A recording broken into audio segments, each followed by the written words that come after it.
music is like my drug of choice. So if I don't get to play music, I become not the right guy. I need this. Whatever it releases into my system, that's what I need. I first heard music in the house I grew up in. I'd have been back in the 50s. And I remember hearing some of the finest music ever. My dad was a great musician.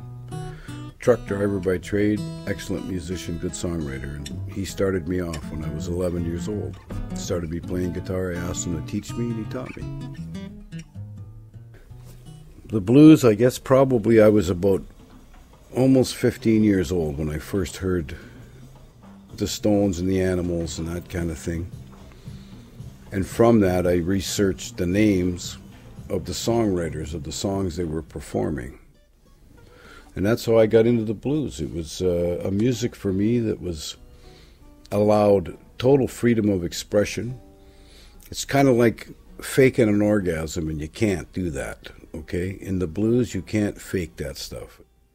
And I can tell you right now, guys playing, you can tell the kind of man that is by the notes they play in the blues. And you can spot a phony guy in a heartbeat.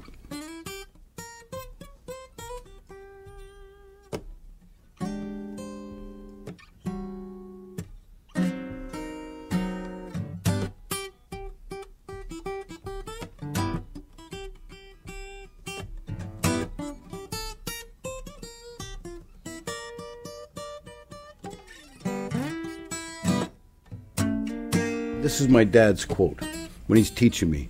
He says, you can be an artist or you can be a craftsman. And what he meant was the artist paints the picture.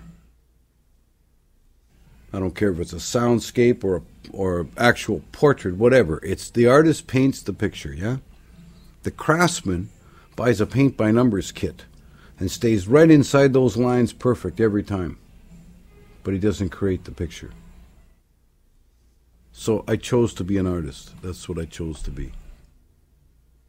Getting into the Blues Hall of Fame and having that, just having that in the first place, is big time to guys who've been dedicated their whole life to this music and gotten basically nothing for it.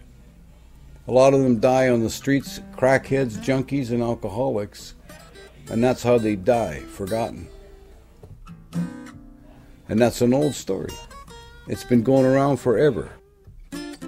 Does this Canadian Blues Museum and Hall of Fame mean something? You betcha. There's cats there that were, for me, my mentors every which way. And I'm looking on that wall, man, and I'm on that wall with them. That's unreal. My good friend, Richard Newell, better known as King Biscuit Boy. And Richard died in 2003. It started 2003, they found him. For me, I did a big reevaluation of everything. James was my boy. He was becoming a teenager, and I thought, you know what, I better be around, I better be home for that, for sure, to make sure he doesn't end up on the streets like I did. That's what life means to me, man. To be on stage with my son playing and look back and see him on them drums and just grooving, we're making music. And there's nothing like it. Nothing. I can close my eyes and go away, you know, and hopefully take a bunch of people with me when I go, and I touch them all without speaking to them, without touching them physically or anything. The notes, the music gets right inside them, and that's what the whole thing's about for me.